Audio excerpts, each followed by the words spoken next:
Alright, hello and welcome back to Ashgabat Cat. So let's play that. Today we're taking a look at 1945 Mark III. Okay, 1945 Kai 3? Is that how you're supposed to say that? So the 1945 series started out by setting a lone jet fighter against... Ooh, that looks so cool. Unfortunately, the actual plane itself doesn't...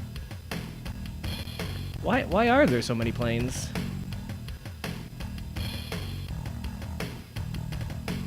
Also, which one's mine?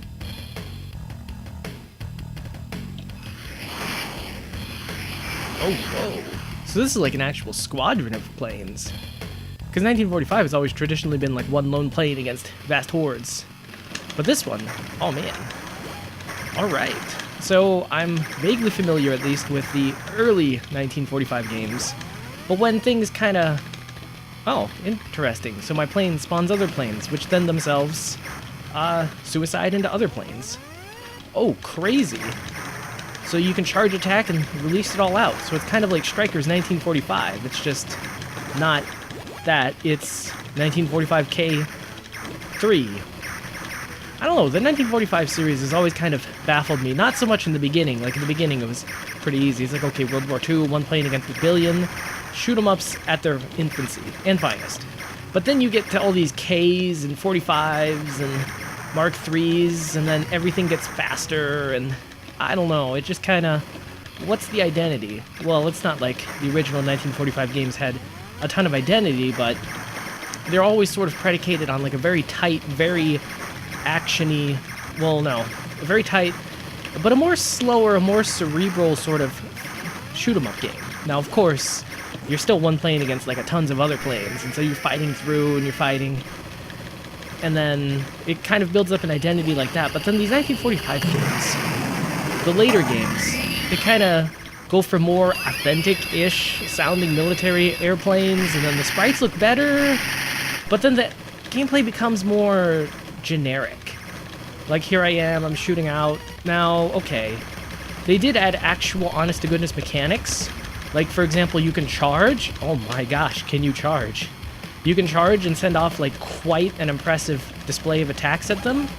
And then, I will admit, like, the shot patterns do get, like, a bit more interesting. And we're sort of getting into the nascent bullet hell genre. So, like, the shot patterns are more reflecting that. But at the same time, like, it's still an unrefined bullet hell. So there's a ton of shots, but they're not necessarily dodgeable, and it just kind of comes across as a little eh. And then the charge 'em up and shoot mechanic, it's like, okay, that's nice, but it's sort of like you've got a mini bomb, and like, okay, yeah, you have to like earn it, so to speak, by actually charging up beforehand. You have to anticipate your danger, but it essentially just gives you a bomb, which is not necessarily a mechanic that I like. Like, I feel like bombs just kind of make the game go on easy mode. And it's like, okay, you died. It's like, okay, respond with bombs and then just bomb your way through. It's like, okay, so easy. Even a monkey can do it. Yikes. You see, I got stuck in the corner there with like a shot pattern that was just unimaginably terrible. And it's like, it seems to lack sort of the fine craftedness of bullet hell genre.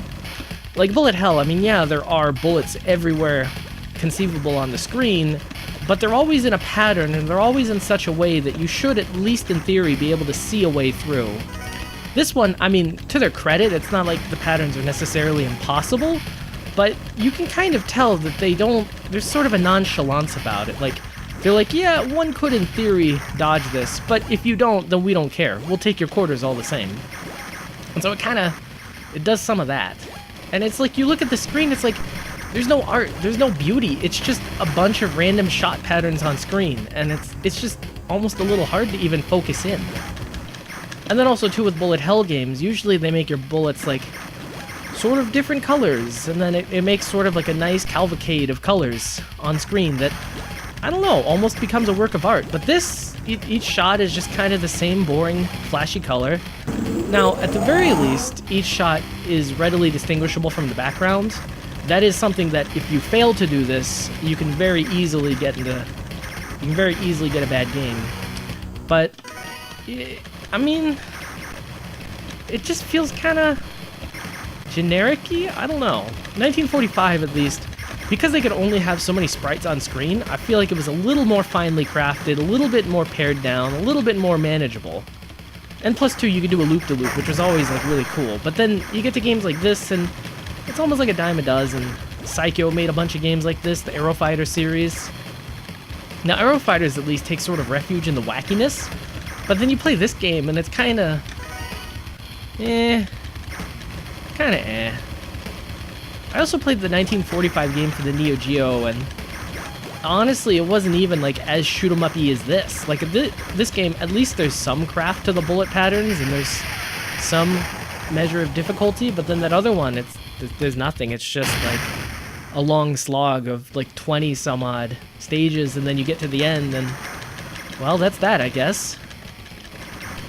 So, I mean, I'm already in stage 3, and I don't know, what should I be feeling at this point?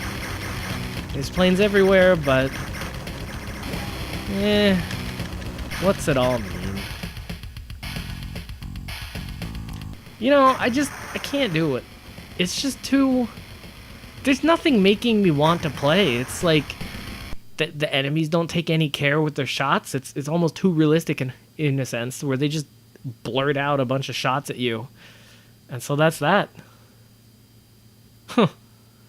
1945K3, or whatever. I also feel like there were a few too many 1945 games. Like, this, I can't even keep track of where this one is in regard to any sort of main series. Oh, well, they give you nice fancy symbols.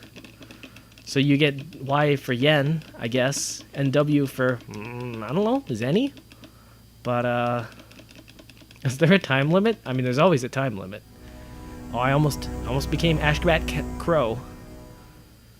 Team Wahahaha. Yeah. 1945K3. In fact, it doesn't even say Capcom. In fact, I'm beginning to suspect that this is actually not even a 1945 game for real. This is just some pale imitation. And if it turns out that it actually is the classic 1945 series by Capcom, it's like, well, start telling them to get their act together.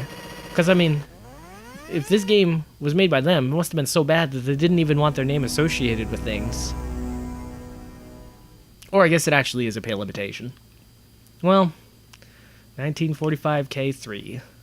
Just play 1945 Strikers instead. That's a much better game.